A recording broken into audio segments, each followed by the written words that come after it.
Are you struggling with what content to create publicly and what content is only for our paid subscribers? On this episode, I've got 3 strategies to help you balance the content from both free to paid while loving on your subscribers and engaging with new potential subscribers. Come listen. Welcome to the Launch Your Box podcast with weekly tips, tricks, and strategies to start, launch, and grow your subscription box. Now, here's your host, Sarah Williams. Welcome back to the Launch Your Box podcast. Today's topic of discussion came from a question inside my membership Launch Your Box recently. Betsy asked, how do we balance what content we give away for free and what we reserve for our paid subscribers? Now, Betsy has the lettering box and recently launched the Wax Seal Club, and she's sold out with over 120 new subscribers on her first launch. So let's just start by congratulating Betsy.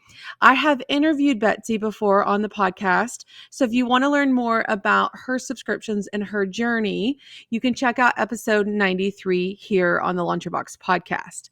But if your subscription box business provides any type of teaching component like Betsy's, she teaches lettering and wax seal techniques, you probably have this constant push and pull with yourself on wanting to share enough to create interest and excitement, but you don't want to give away the valuable content that your paying subscribers are receiving. And so you've probably felt this, like this push and pull of what do I give for free versus what do I give my paid members? And it's a hard balance, and we're going to talk through that today. In this episode, we're going to explore different strategies and techniques that you can use to keep your public content fun and engaging while still protecting your paid content. Okay, the goal here is to have balance. You want to give your audience a taste of what it's like to be a subscriber, but you also want to provide value and exclusivity to your subscribers. So you want them to be getting exclusive content that nobody else is getting. That is the value of your subscription box. We put a monetary price on that. That is part of the value of being a subscriber. Not only do you get these supplies, but now I'm going to teach you how to not only use the supplies, but a lot of times these kind of DIY subscription boxes really help you make specific projects. So either way, we want to provide value to our subscribers, and that creates a monetary dollar amount for your subscription box. Okay. So I'm going to break this down into 3 strategies on what you can do publicly versus privately for your paying members. Okay. So number 1, share the what, not the how. And I say this a lot, and we can do this with anything that we do. Share the what, not the how, okay? Publicly, I want you to share your box opening. I want you to share what your subscribers are receiving. But this is also a great time to share and show what can be made with the supplies from the box, but not how to do it. Share the what, not the how, okay? So what we want to do is we want potential subscribers to see the value of what they're getting in the box, and also what I just talked about, the value of what they can make with that box, what they can create, what they can learn. We got to show them the value. And the other thing is, we still need them to join the subscription to learn how. We need them to join the subscription to, number 1, get the supplies, and number 2, get the knowledge. That's the value, the total value of our subscription box is the product and the teaching components. So we can't give all the teaching components away for free. You can do this, share the what, not the how, in a couple different ways, and I've kind of bullet pointed them here for you. So if you're a note taker, if you're a podcast note taker listener, I've got some notes for you. You can do this with a live unboxing, okay? You can go live, you can do an unboxing. You're just sharing the what, you're not sharing the how. You can do this with unboxing posts. So you could do different pictures of your unboxing and the different components of that box, and you can share those as static posts. You can also do a live with some of the finished projects, talk about what they are. You can also do that in static posts as well. You could do a image of the finished project and then the raw supplies laying next to it. Like, this is what they used to make this. And so that's one way you can do that. Now, I'm going to tell you how I do the share the what, not the how. Not with my subscription box, because I don't teach anything with that subscription box. But I'm going to talk to you about so you can relate it to how I do Launch Your Box. So with Launch Your Box, we do this with our blog posts. We create a lot of content for Launch Your Box because we need to show people the knowledge that they can gain by being a member without giving it away. So it's the same push and pull that Betsy is probably feeling with teaching lettering or teaching how to use the wax seals or whatever it is that you've got in your box. It's the same way with my membership. But I need to show them the value of being a Launch Your Box member. So we use our blog posts to do that. That's part of our content. We tell the what in the blog post, but we reserve the how to do it for our membership. So we tell them what they need to do in a blog post, like this is what you need to do. And then we say, this is how you need to do it inside the membership. And a lot of times we take them through step by step to make it easy for them to do it in the membership. And we also provide resources like guides and swipe files and PDFs and worksheets. And so we create an easy path for people inside our subscription box versus people on the outside just watching. We're giving them some content, but not really enough to get them where they need to go. And that goes into number 2. Number 1 was share the what, not the how. And number 2 is give it to them incomplete. They need or want to know more, and that requires them to be a subscriber. My mentor, Stu McLaren, he says this all the time. You need to give them incomplete. You need to make it messy. You need to make that public-facing stuff incomplete so that the membership is easy to consume and it is the complete package. And so here's when I think about doing a subscription box, and especially one like Betsy's where you're teaching how to use the supplies or how to make a project with the supplies, we can share small sections of the how-to, but we don't put it all together for them. Okay, so for Betsy, that might be how to hold a pen to get the best up or down stroke. It could be how to replace the tip on your stamp for the wax melt subscription. So these are small little how-tos, but subscribers are going to get the full how-to. Step 1, do this. Step 2, do this, the complete package. If we're going to give content on the outside, we're going to give some incomplete information. We're not going to give them the full package. Another way that you can do this is you could use sped up videos so people can see the process and the making of it, but not the exact techniques or the how-tos that you would do on a slowed down version. So using those fast sped up videos, if you are doing a painting tutorial or a craft project, going through them really fast so they can see the process in a few seconds, but they don't get the step-by-step how-to. It's really incomplete. The other way that you could do this is you could share a smaller project that could be used with the same supplies. And this could be a bonus for your members as well. So not only are you creating public-facing content with these smaller projects, but now you're creating a bonus lesson for your members. And an example for this would be the way that I do Monday Momentum. So if you follow me on social media, it's under how to start a subscription box. Every Monday, I go live and I do a live public-facing session called Monday Momentum.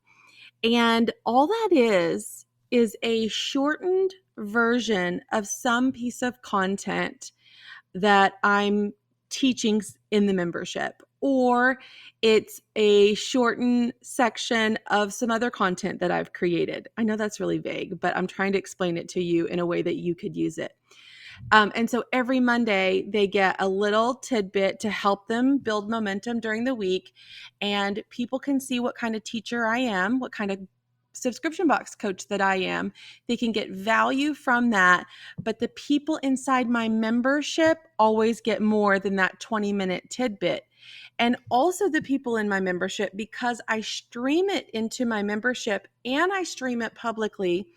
The people in my membership feel like they're getting a bonus dose of Sarah every single week. And I'm getting their week started off right with one little tip, one little action item that they can take right now. But in reality, it's one little section of a complete training that I've already done. And a lot of times I reference the complete training on that live so that people that are not Launcher Box members see that there is more to what I deliver inside the paid membership. And that's what I'm talking about here. Say that you have a tiered tray subscription box, okay, where you make all the little components of a tiered tray. And typically there's like 3 to 6 items on a tier tray. Maybe just once a month, you're teaching one of those components, what you're doing. You're making one of those little items on the tier tray. You're not teaching the whole thing. The whole thing is taught inside your paid subscriber platform. But maybe just one simple little piece of that you get to do publicly. And that gives people a taste of what's to come when they're a paid member. So number 2, give it to them incomplete. They want and need to know more, and they'll become a subscriber. So give it to them incomplete. That's my strategy number 2. Number 1, share the what, not the how. Number 2, give it to them incomplete. And 3, connect, don't teach. Connect, don't teach. The way to do this is to go live and use items from the box to create the projects. But instead of teaching them what you're doing, you're just talking and connecting with your audience and subscribers. When questions come up, because they will, if you start attracting people to your live streams, they're going to start asking questions. You can explain what you're using and that it comes from that month's subscription box, and that your subscribers have the entire instructional video inside their group or membership portal. And so that way they can see you creating that. It creates that FOMO. It creates that fear of missing out. Like, oh, she took those components and made this beautiful thing. I want to be a part of that. But you didn't give the step by step. Step 1, do this. Step 2, do this. Step 3, do this.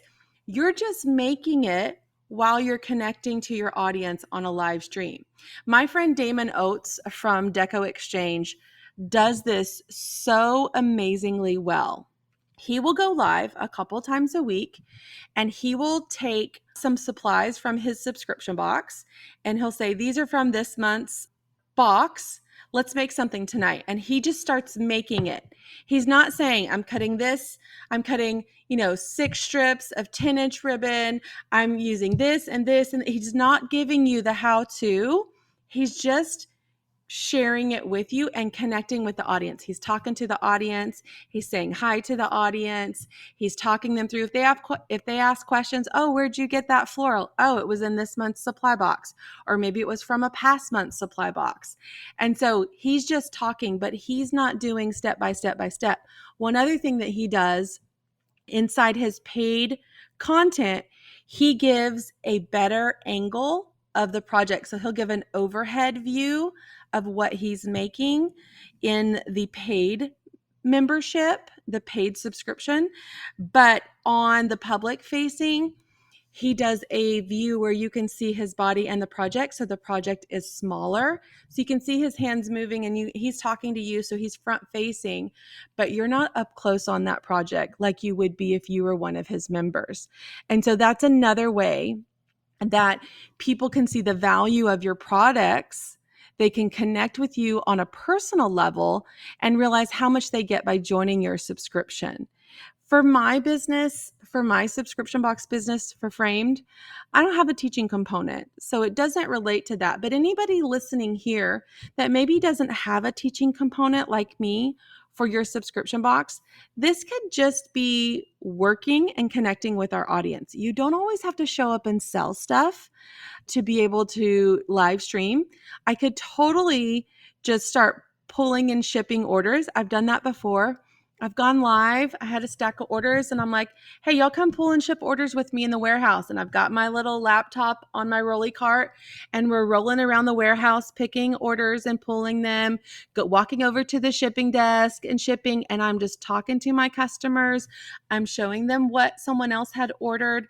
And every time I do that, it creates more orders. It creates someone going to my website and, oh, I want that too. And so that's one way that you could just work and connect. Another way is when you're folding boxes. Why don't you just grab like your big old Sonic drink? If you're from the South, you know what I'm talking about. Do they have Sonics? Do they have Sonics in the North? I don't know. They probably do.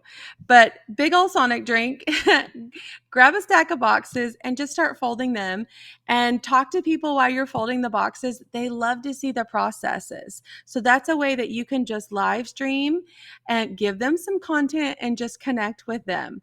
So think about different ways that you could connect, even if you don't have a teaching component.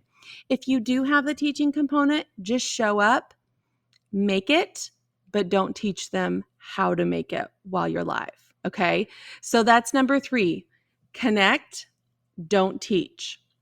Sharing public content without giving away paid content is all about finding the right balance. What I see so many times with our members is that they hide everything that they do behind closed doors for their subscribers. Okay.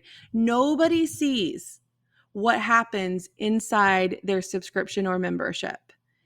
And so what happens is we don't nurture our audience and we don't help them understand what it's like to be a subscriber. By doing more public-facing content, we actually create more engagement from our subscribers and drive more interest from those that aren't subscribers. I want you to come back for this next mini episode. I'm digging into another question from one of my members regarding, do we need a Facebook group for our subscribers or not? It goes hand in hand with this conversation on this episode, and I can't wait to break that down for you on another episode of the Launch Your Box podcast. If the idea of creating a subscription box is swirling around in your head, I encourage you to head over to launchyourboxwithsarah.com, get on our waitlist, and grab some of our free downloads to help you get started. That's launchyourboxwithsarah.com.